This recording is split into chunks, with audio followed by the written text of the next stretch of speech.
Bienvenidos al segundo capítulo de esta miniserie documental que tiene como objetivo exponer las ventajas y desventajas de la declaratoria del Templo San Sebastián de Panguipulli como Monumento Nacional Histórico. En el capítulo anterior comenzamos a descubrir la historia de la parroquia, recorriendo desde la prehistoria de Panguipulli hasta la construcción del templo que está a mis espaldas. Conocimos al padre Sigisfredo y al padre Bernabé, dos misioneros que fueron pilares claves en la fundación de esta ciudad. Del padre Sigisfredo conocimos su esfuerzo en encontrar justicia para los habitantes originales de este territorio, y luego, con la llegada del padre Bernabé, a rejuvenecer la misión que trae de la mano la construcción de nuestro actual templo parroquial. Pero debemos hacer una pausa para contar un poco más de lo que construyó el padre Bernabé, ya que el templo a mis espaldas fue solo el punto de partida de un gran legado arquitectónico. Misioneros que junto a Jesús nos trajeron su verdad y luz. 1903, nuestra tierra se llenó de Dios. 1903, Panguipulli se vistió de amor. Misioneros que junto a Jesús nos trajeron su verdad y luz. Panguipulli hoy se alegra con razón, su esperanza ya se ha vuelto realidad, y es la vida divina que nos llega en palabras. Volvamos en el tiempo hasta atrás, en 1950. El templo ya está terminado, pero el padre Sigisfredo, debido a su avanzada edad, está enfermo. Tiene ya 82 años de edad. Y lo que piensa el padre Bernabé lo podemos saber gracias a su diario de vida, donde confiesa que ahora me viene todo encima, lo que traté de evadir y hace tiempo. El peso pasado de la responsabilidad, no estoy digno de asumir este cargo de ninguna manera. No nací para mandar. Siempre me gustó tocar el segundo violín por temor a la responsabilidad. En santa obediencia, el padre Bernabé acepta el cargo de párroco misionero y el 21 de mayo de 1950 celebra su primera misa como párroco. Le costó adaptarse a su nuevo cargo, sobre todo porque otros sacerdotes lo reprochaban. Cuando uno es patrón, debe quedar.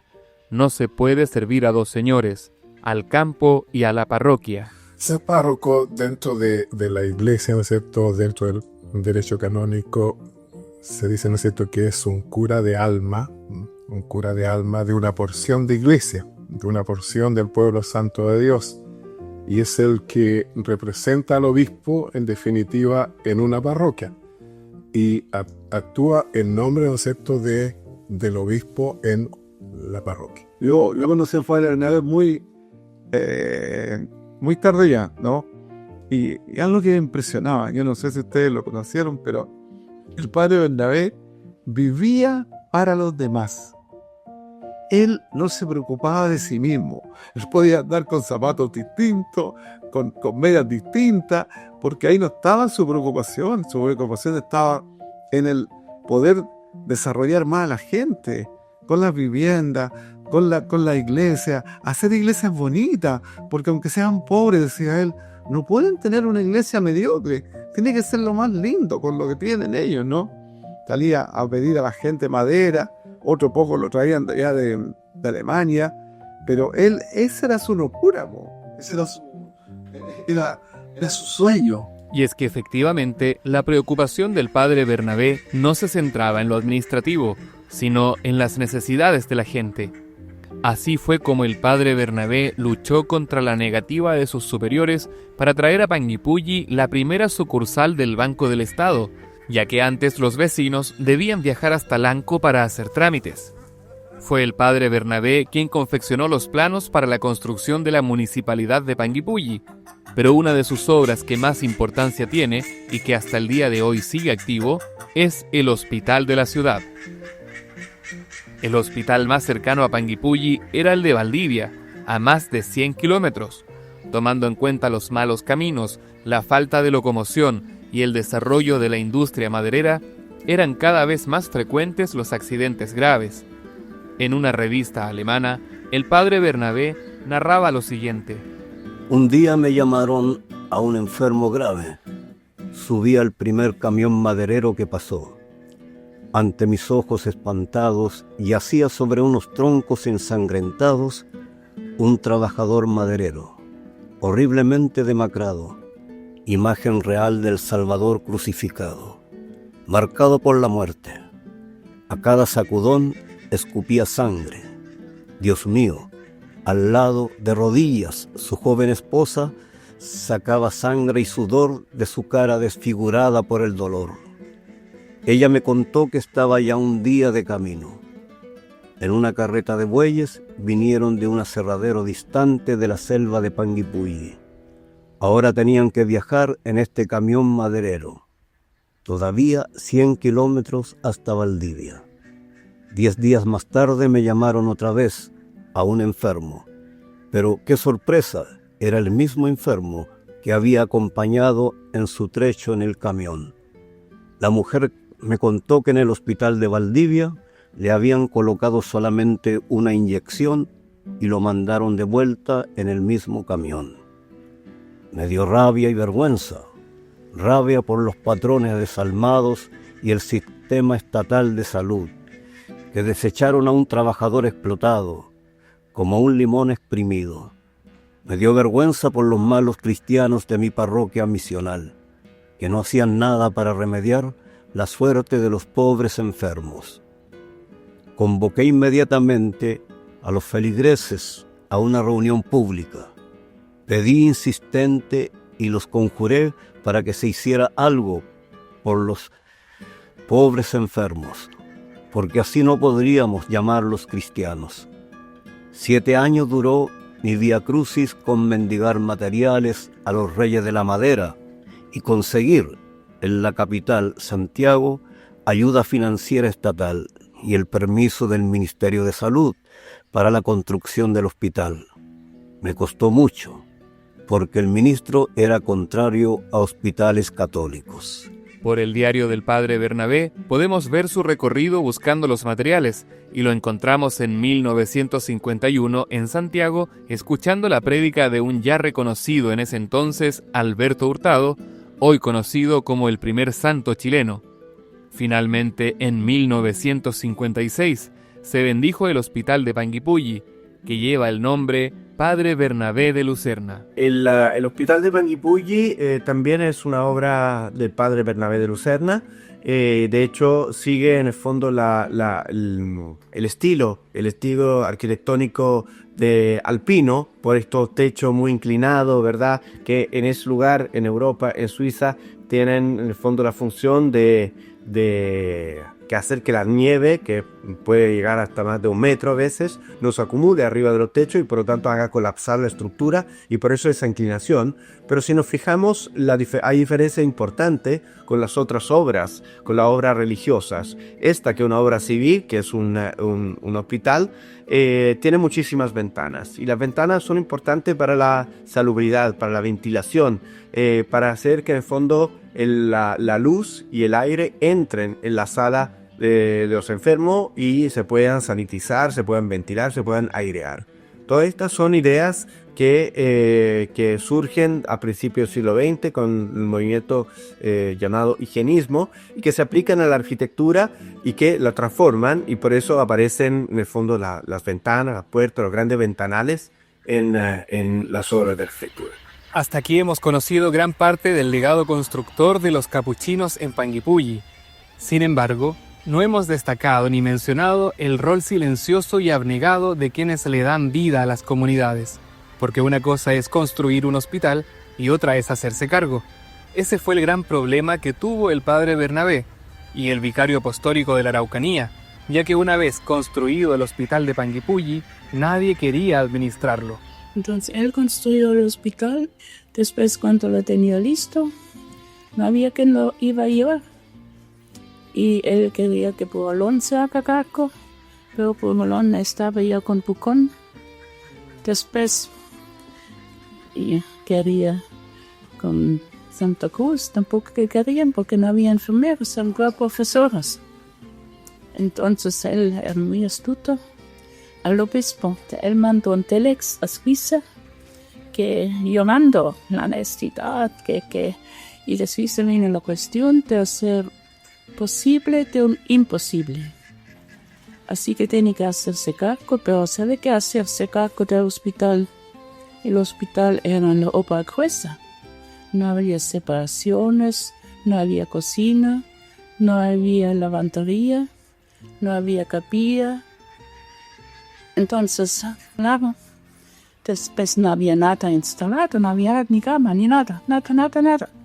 Entonces, claro, me mandaron una en la Ruth Rechsteiner, que era tecnóloga, en Suiza como tecnóloga, y ella se dedicó a instalar el hospital, hizo doble techo, hizo la cocina, la lavandería, hizo las separaciones, todo para que haya piezas. Es que si son las hermanas las que le dan vida al hospital, también son ellas las encargadas de administrar y educar en las escuelas misionales. La siempre vecina a la misión, Escuela Santa Isabel, hoy bajo el nombre de San Sebastián, que nació en la antigua misión del cementerio y que bajó junto al templo al centro de la ciudad, fue dirigida por estas religiosas que hoy dejan Panguipulli luego de más de un siglo de presencia. Sí, pues las hermanas llegaron a trabajar a la escuela. Era cuando yo comencé a ir, después que estaba en Traiguén, cuando yo comencé a ir con las niñas a vacaciones a Panguipulli, estaba la Adela todavía ahí, ella de directora de la escuela, porque eso venían ellas más bien a trabajar con las niñas más pobres, siempre dijeron, y era así, pero después ya se cambió, la vida fue cambiando también, y ahí fue fundada para eso, para las niñas más pobres de los campos. Y así fue los primeros años. Y acá se vinieron con esa idea. En el 57 yo me recibí de religiosa. Y el primer puesto fue Panguipulli. Y entonces me mandaron allá a ese precioso lugar con un lago maravilloso. Y yo llegué a la escuela misional. Y había una escuela fiscal también. Así he hecho lo que he podido con alma y vida. Y le agradezco al Señor que me dio vocación y realmente estos lugares que fui me recuerdan, como ustedes saben bien, porque yo no me importa el sacrificio, los caminos, no me importa. La cosa es servir a la gente. Y de ahí ya me pidieron que vaya a Panguipulli al hogar, al internado de Panguipulli. Así llegué yo a trabajar a Panguipulli al internado. En el año 2002. Ya. En marzo de 2002 llegué yo. Estaba la hermana María Inés en ese tiempo. Y ella la iban a trasladar a otro lugar. Ya. La comunidad estaba en la casa antigua donde están ahora los amigos de Panguipulli. Ya. Sí, ahí estaban las hermanas viviendo. Pero ya había muy poquitas, estaba sobre Claret, que era la superiora. Ahí yo alojé el primer año, ni completo, porque siempre estaban las chiquillas allá llamando a medianoche que esto pasaba y esto, las inspectoras y las nocheras, bien nocheras. Entonces yo preferí irme al internado. Volvamos ahora a la misión de Panguipulli, en la década de los 50, donde el padre Bernabé sigue siendo párroco. En estos años, la salud del padre Bernabé se fue deteriorando y la decisión de sus superiores fue trasladarlo para que pueda recuperar la salud. Esto causó un gran revuelo en Panguipulli, para poder retener al padrecito lindo, como le decían. La comunidad buscó por todos los medios que no trasladen al misionero. Tal revuelo causó el movimiento levantado por los parroquianos que llegó incluso a oídos del gobierno, donde el presidente de ese entonces, don Carlos Ibáñez del Campo, al conocer la obra del padre Bernabé, le otorga la condecoración al mérito del libertador don Bernardo O'Higgins en su grado de oficial.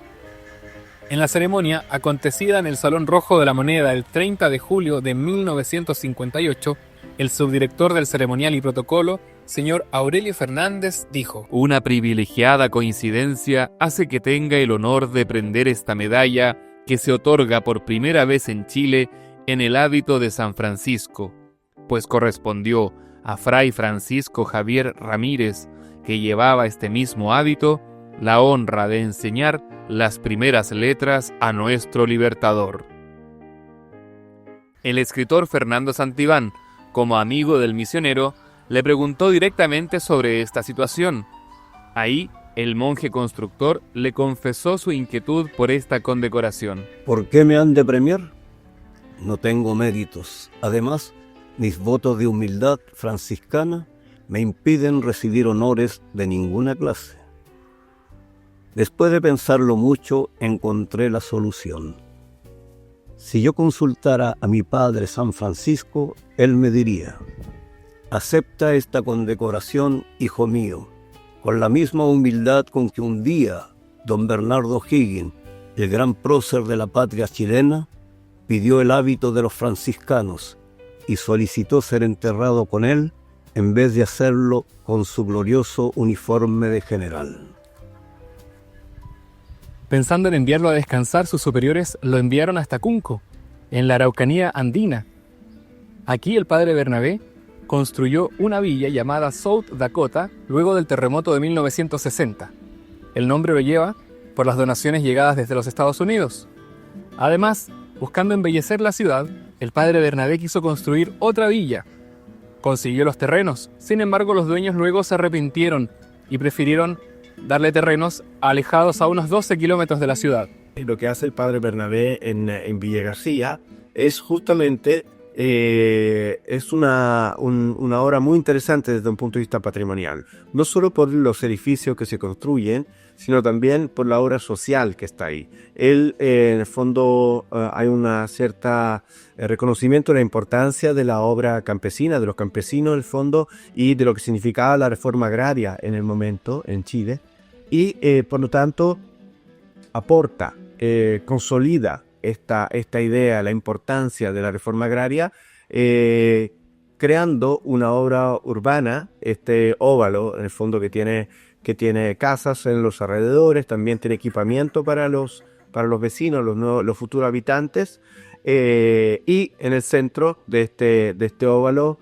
una iglesia que es la capilla de San Corrado, en el fondo de Río Negro, que hoy día se conoce Villa García porque los terrenos fueron donados por un tal García de la zona. Incluso el presidente Eduardo Frei Montalva pidió ayuda al padre Bernabé o consejo para poder realizar su reforma agraria, usando Villa García como un ejemplo claro de ello. En Villa García las personas que viven son todos adultos mayores, ¿ya? Y viven promedio 1 o 2 personas por casa, y también hay algunas viviendas que no habita nadie, ¿ya? Bueno, en algunos casos quedan los hijos, familiares, también se han vendido casas, por lo tanto han llegado pobladores que son recientemente nuevos, digamos, en la población, y dueños originalmente quedan unos 3 o 4 vecinos que son de los más antiguos. Fue en 2015 que se declaró a Villa García como zona típica por el Consejo de Monumentos Nacionales, convirtiéndose así en la primera construcción de este sacerdote en llevar esta declaratoria. Avanzamos en los años para llegar a la última gran y célebre obra del padre Bernabé, hoy también declarada Monumento Nacional Histórico por el Consejo de Monumentos Nacionales, el Santuario de la Virgen del Tránsito de Metrenco. Para ese entonces, el padre Bernabé tiene su salud cada vez más delicada. Con una operación en Santiago logró librarse de la sordera. Sin embargo, una enfermedad a la vista le hizo perder uno de sus ojos, el cual fue reemplazado por una prótesis ocular. Sufrió de los riñones y tuvo una parálisis intestinal, que fue lo más grave. Los doctores dijeron que ya estaba listo. No tenía salvación y estaba listo para entregar las chalas. Si hasta me tenían comprada mi urna. Era fea, negra y muy grande. No me gustó nada. Ya eran 99 días en cama. Pero una señora buena trajo para mí agüita de Lourdes. Me lo tomé de un viaje. Se afirmaron las chalas y seguí bregando. Y eso que era agua de la gruta de Santiago nomás. Por eso le prometí a la mamita virgen una capilla y le hice la de Metrenco. Es mi pequeño Disneylandia. La declaratoria del santuario de Metrenco, de la Virgen del Tránsito de Metrenco, es una declaratoria bien particular. Particular porque esta obra se termina de construir en el año 77, por ahí, a menos de 50 años del término de su construcción ya es declarada patrimonio. O sea, los 50 años no hay nada escrito, digamos, en la teoría del patrimonio, pero 50 años de antigüedad son lo mínimo que se considera una obra, que debe tener una obra para ser considerada patrimonial. Pero volvamos al tema principal de nuestra serie, la parroquia San Sebastián, que por 100 años estuvo dirigida por capuchinos.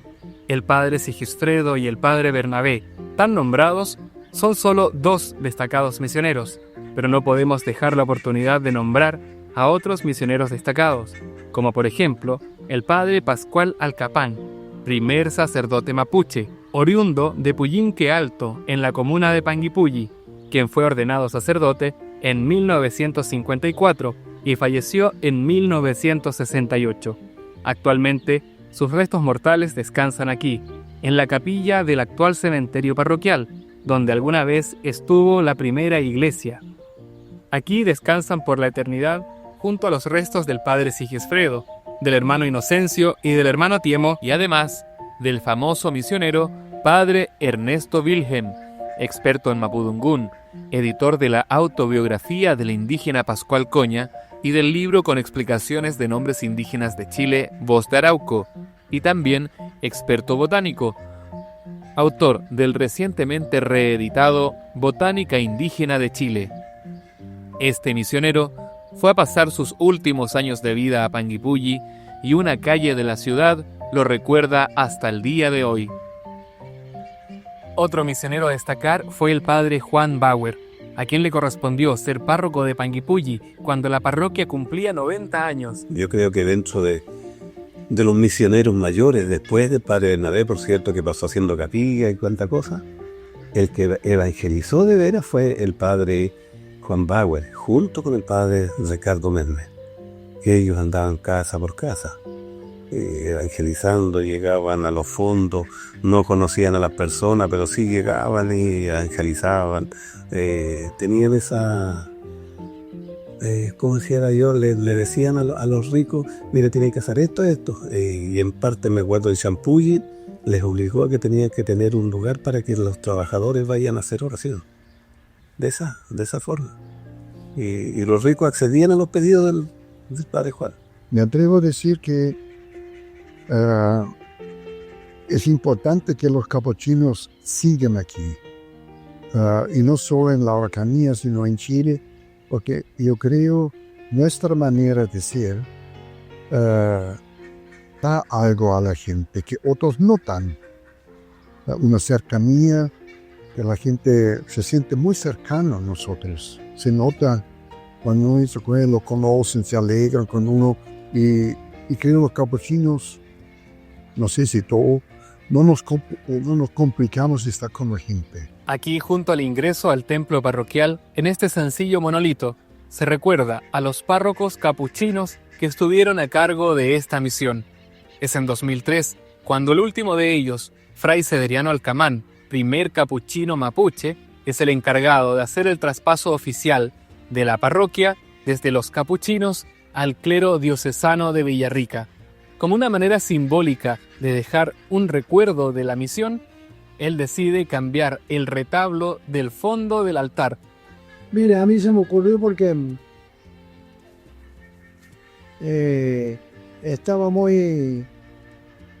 se notaba muy vacía, con un Cristo nomás muy vacía, ¿no? Entonces alguien me decía, ¿se podía hacer algo? ¿Qué se podía hacer? Yo pregunté a algunos caballeros que entendían en adorno de iglesia, y yo no me acuerdo cómo se llamaban. Buscamos uno de estos talladores de imágenes, ¿no? Y se mandó a hacer la estatua y todo eso, y Entonces se dejó después en San Francisco, ahí como recuerdo que estuviera en San Francisco también. A algunos no les pareció nada muy bien, porque tenían el recuerdo del pasado. Pero al final no fue tanto roche que metieron. Se quedó así. Este retablo de ya más de 20 años es la nueva imagen del templo de Pañipulli. Aquí destaca la imagen de Cristo resucitado ascendiendo al Padre con una paloma representando el Espíritu Santo. Como legado capuchino, abajo, desde la tierra, lo contemplan San Francisco y Santa Clara de Asís. Pero abajo, casi inadvertido por muchos, hay 5 escenas, también talladas en una madera más oscura. De izquierda a derecha, la primera representa a San José con el niño Jesús en sus brazos. La siguiente, el nacimiento de Jesús en el pesebre. En el centro, bajo el tabernáculo, una panera con marraquetas, el pan insigne de Chile, junto a una copa y un racimo de uvas representando el pan y el vino.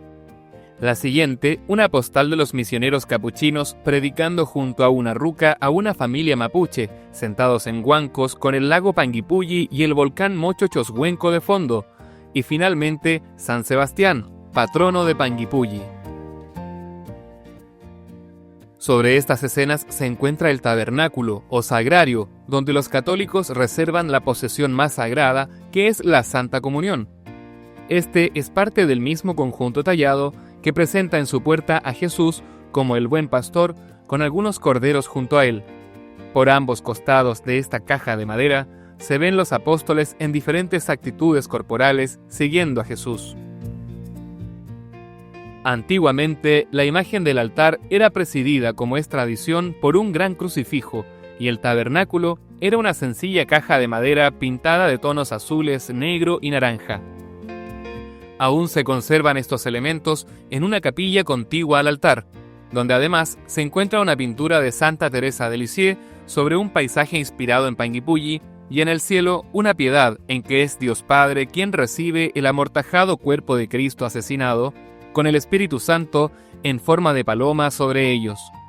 Esta obra es de Giulio Di Girolamo, reconocido artista ítalo-chileno que dejó un gran legado artístico en el sur de la Araucanía.